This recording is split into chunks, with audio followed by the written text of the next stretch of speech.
दृष्टि आईएएस के audio article programme में एक बार फिर से आपका स्वागत है। आज का हमारा आर्टिकल इंडियन एक्सप्रेस में प्रकाशित लेख remembering Mangal Pandey and the legacy of the revolt he inspired के सारांश पर आधारित है। इसमें टीम दृष्टि के इनपुट्स भी शामिल हैं। यह आर्टिकल सामान्य अध्ययन प्रश्न पत्र 1 के इतिहास खंड से जुड़ा है।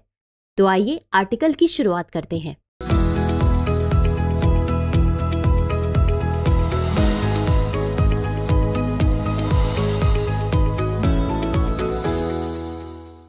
भारत को अंग्रेजी राज से आजादी भले ही वर्ष 1947 में मिली, लेकिन देश को आजाद कराने की जद्दोजहद और प्रयास काफी पहले से शुरू हो चुके थे और इस प्रयास की शुरुआती चरण का सबसे सफल परिणाम था 1857 का स्वतंत्रता संग्राम।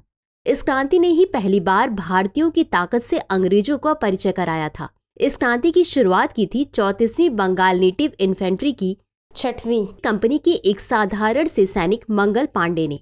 8 अप्रैल को मंगल पांडे की फांसी के साथ ही विद्रोह की चिंगारी भड़कने लगी और जल्दी ही इसने दावानल का रूप धारण कर लिया। मंगल पांडे की शहादत से और भी सिपाही प्रभावित हुए। मेरठ में सिपाहियों ने एनफील्ड राइफल का इस्तेमाल करने से मना कर दिया। सिपाहियों के इस विद्रोह को दबाने के लिए अंग्रेज हुकूमत ने विद्रोह करने वाले सैनिकों को जेल में डाल दिया। अंग्रेज शासकों ने सोचा था कठोर दमन की नीति से सैनिक डर की आवाज नहीं उठाएंगे, लेकिन परिणाम इसके विपरीत हुआ। मेरठ में सैनिकों की टुकड़ी ने विद्रोह कर दिया और दिल्ली की ओर चल पड़े। दिल्ली पहुंचकर इस टुकड़ी ने तत्कालीन मुगल शासक बहादुर शाह जफर को हिंदुस्तान का सम्राट घोषित कर दिया और उनके नेतृत्व में अंग्रेजों के खिलाफ युद्ध छेड़ दिया। देखते ही देखते इसमें अन्य शासक और नेता भी शामिल होते गए, जिन्होंने अलग अलग स्थानों पर युद्ध में भारतीय सेना के नेतृत्व किया। आज इस आर्टिकल में हम पहले स्वाधीनता संग्राम से संबंधित विभिन्न विषयों पर चर्चा करेंगे। सबसे पहले जानते हैं कि 1857 की क्रांति के पीछे कौन कौन से कारण जिम्मेदार थे। इस क्रांति का तात्कालिक कारण थी नई एनफील्ड राइफलें। इन राइफलों को लेकर ये बात फैली थी कि इनमें गाय और सुअर की चर्बी का इस्तेमाल किया गया है, चूंकि इन राइफलों में एक चिकने कागज का आवरण होता था जिसके सिरे को राइफल में लोड करने से पहले काटना पड़ता था। इन नए कारतूसों को मुंह से खोलना पड़ता था, इसलिए हिंदू मुस्लिम सभी सैनिकों के लिए इसका इस्तेमाल करना धर्म संकट के समान था। सैनिकों को संदेह होने लगा कि सरकार सक्रिय रूप से उनके धर्म को कमजोर करने का प्रयास कर रही है। मंगल पांडे सहित अन्य सैनिकों के विद्रोह करने के पीछे मुख्य वजह यही थी। हालांकि यह तो मात्र तात्कालिक कारण था। ब्रिटिश सत्ता के विरुद्ध विद्रोह के पीछे अन्य बहुत से कारण भी जिम्मेदार थे।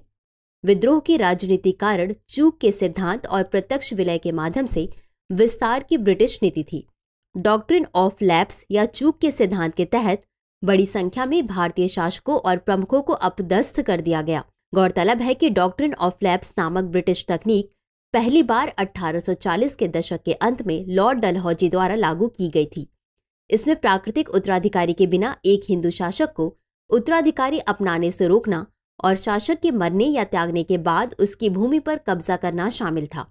इसके शिकार बहुत से राज्य हुए। इस नीति के तहत अंग्रेजों ने रानी लक्ष्मीबाई के दत्तक पुत्र को झांसी की गद्दी पर बैठने की अनुमति नहीं प्रदान की। इसके अलावा सतारा, नागपुर, जैतपुर, संबलपुर और उदयपुर पर भी हड़प सिद्धांत के तहत ब्रिटिश हुकूमत ने अपने अधीन कर लिया। कुशासन के बहाने लॉर्ड डलहौजी द्वारा अवध पर कब्जा करने से हजारों सरदार, अधिकारी, नौकर और सैनिक बेरोजगार हो गए। ब्रिटिश सत्ता के इस कार्य ने अवध, एक वफादार राज्य को असंतोष और साजिश के केंद्र में बदल दिया। इसके अलावा सामाजिक और धार्मिक कारण भी इस विद्रोह के जिम्मेदार थे। भारत में तेजी से फैल रही पश्चिमी सभ्यता पूरे देश में चिंता का विषय बनी हुई थी। 1850 में एक अधिनियम ने विरासत के हिंदू कानून को बदल दिया, जिससे ईसाई धर्म में परिवर्तित होने वाले हिंदू को अपनी पैतृक संपत्ति विरासत में मिल सके। इससे लोगों को विश्वास हो गया कि सरकार भारतीयों को ईसाई बनाने की योजना बना रही है। साथ ही भारतीय सामाजिक परंपराओं में अंग्रेजी सत्ता के दखल से भी भारतीय समाज चिंतित था। सती और कन्या भ्रूण हत्या जैसी प्रथाओं का उन्मूलन और विधवा पुनर्विवाह को वैध बनाने वाले कानून को स्थापित करना सामाजिक संरचना के लिए खतरा माना गया। शिक्षा के पश्चिमी तरीकों का परिचय सीधे तौर पर हिंदुओं के साथ साथ मुसलमानों की रूढ़िवाद परंपराओं को चुनौती दे रहा था। इन सब के अतिरिक्त ब्रिटिश शासन के दौरान भारत की अर्थव्यवस्था कमजोर हो गई थी। ग्रामीण क्षेत्रों में किसान और जमींदार भूमि पर भारी करों और कंपनी द्वारा अपनाए गए राजस्व संग्रह के कड़े तरीकों से क्रोधित थे। इनमें से कई समूह भारी राजस्व मांगों को पूरा करने और साहूकारों को अपना ऋण चुकाने में असमर्थ थे। अंततः वे अपनी पीढ़ियों से चली आ रही जमीन खो बैठे थे। इंग्लैंड में औद्योगिक क्रांति के बाद भारत में ब्रिटिश निर्मित वस्तुओं की आमद हुई, जिसने उद्योगों, विशेषकर भारत की कपड़ा उद्योग को बर्बाद कर दिया। भारतीय हस्तशिल्प उद्योगों को ब्रिटेन से सस्ते मशीन निर्मित सामानों से प्रतिस्पर्धा करनी पड़ रही थी। इन सब कारणों से भारतीय समाज में अंग्रेजों के प्रति विद्रोह और नफरत की भावना उठने लगी थी और एनफील्ड राइफल ने इस चिंगारी को भड़काने का काम कर दिया। लेकिन सवाल है कि इतने व्यापक विद्रोह का नेतृत्व किस प्रकार हुआ। आइए जानते हैं कि किन किन स्थानों पर इस विद्रोह ने विकराल रूप धारण किया। विद्रोह पटना की पड़ोस से लेकर राजस्थान की सीमा तक पूरे क्षेत्र में फैल गया। इन क्षेत्रों में विद्रोह के मुख्य केंद्र कानपुर, लखनऊ, बरेली, झांसी, ग्वालियर और बिहार आरा थे। लखनऊ अवध की राजधानी थी। अवध के पूर्व राजा की बेगमों में से एक बेगम हजरत महल ने इस क्षेत्र में विद्रोह का नेतृत्व किया। कानपुर में विद्रोह का नेतृत्व पेशवा बाजीराव द्वितीय की दत्तक पुत्र नाना साहिब ने किया था। वे विद्रोह में इसलिए शामिल हुए क्योंकि अंग्रेजों ने उन्हें उनकी पेंशन से वंचित कर दिया था। झांसी में विद्रोह का नेतृत्व रानी लक्ष्मीबाई ने किया, जब अंग्रेजों ने झांसी की गद्दी पर उनके दत्तक पुत्र के दावे को स्वीकार करने से इनकार कर दिया। हालांकि वे युद्ध में वीर गति को प्राप्त हुई, लेकिन उन्होंने ब्रिटिश सेना के खिलाफ वीरतापूर्वक युद्ध किया। वहीं बिहार की बात करें तो वहां विद्रोह का नेतृत्व कुंवर सिंह ने किया था, जो बिहार के जगदीशपुर के एक शाही घराने से थे। विद्रोह की अग्नि जितनी तेजी से उत्तर और मध्य भारत में फैली थी, दक्षिण भारत में माहौल उतना ही शांत था। ब्रिटिश सत्ता ने बहुत ही क्रूरता से सैन्य अभियान चलाकर इस विद्रोह को दबा दिया। लेकिन सवाल है कि इतना व्यापक विद्रोह का शमन इतनी आसानी से कैसे हो गया। आइए जानते हैं कि इस विद्रोह की विफलता के क्या कारण थे। हालांकि यह विद्रोह काफी व्यापक था, लेकिन देश का एक बड़ा हिस्सा इससे अप्रभावित रहा, जिससे ब्रिटिश हुकूमत शांत क्षेत्रों से शासन करते हुए विद्रोह को दबाने की रणनीति बनाने में सफल रही। विद्रोह मुख्यतः दोआब क्षेत्र तक ही सीमित था। दक्षिण प्रांतों ने इसमें भाग नहीं लिया। बड़ी रियासतें हैदराबाद, मैसूर, त्रावणकोर और कश्मीर, साथ ही राजपूताना की छोटी रियासतें विद्रोह में शामिल नहीं हुई। अतः इस विद्रोह का विस्तार संपूर्ण भारत में नहीं हो सका। इसके अलावा प्रभावी नेतृत्व का अभाव भी इस विद्रोह की शमन का कारण था। यह युद्ध क्षेत्रीय आधार पर अलग अलग लड़ा जा रहा था। एक सशक्त नेतृत्व के अभाव ने विद्रोह की जड़ों को कमजोर कर दिया। इसके अलावा विद्रोहियों के पास जन और धन के मामले में संसाधनों की कमी थी। दूसरी ओर अंग्रेजों को भारत में सैनिकों, धन और हथियारों की निरंतर आपूर्ति प्राप्त हुई।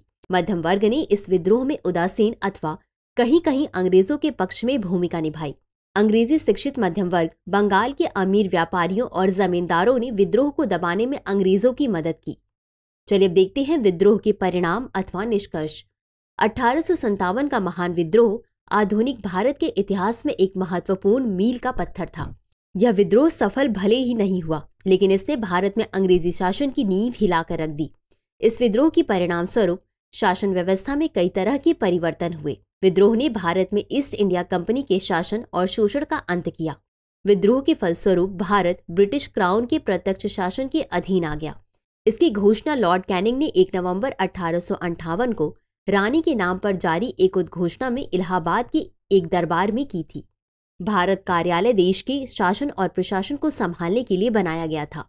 इसके अतिरिक्त शासन व्यवस्था में भारत के रीति रिवाजों और परंपराओं पर उचित ध्यान दिया गया था। साथ ही गवर्नर जनरल के कार्यालय को वायसराय के कार्यालय से बदल दिया गया। भारतीय शासकों के अधिकारों को मान्यता दी गई और चूक के सिद्धांत को समाप्त कर दिया गया। इसके अतिरिक्त पुत्रों को कानूनी उत्तराधिकारी के रूप में गोद लेने का अधिकार स्वीकार किया गया।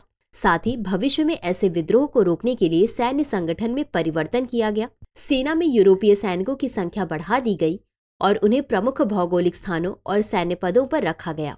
सेना का भारतीय भाग अब फूट डालो और राज करो की नीति के अनुसार संगठित किया गया। सैनिकों में राष्ट्रवादी भावना विकसित होने से रोकने के लिए जाति, समुदाय और क्षेत्र के आधार पर रेजिमेंटों का गठन किया गया। निष्कर्ष तौर पर यह कहा जा सकता है कि 1857 का विद्रोह भारत में ब्रिटिश शासन के इतिहास में एक अभूतपूर्व घटना थी।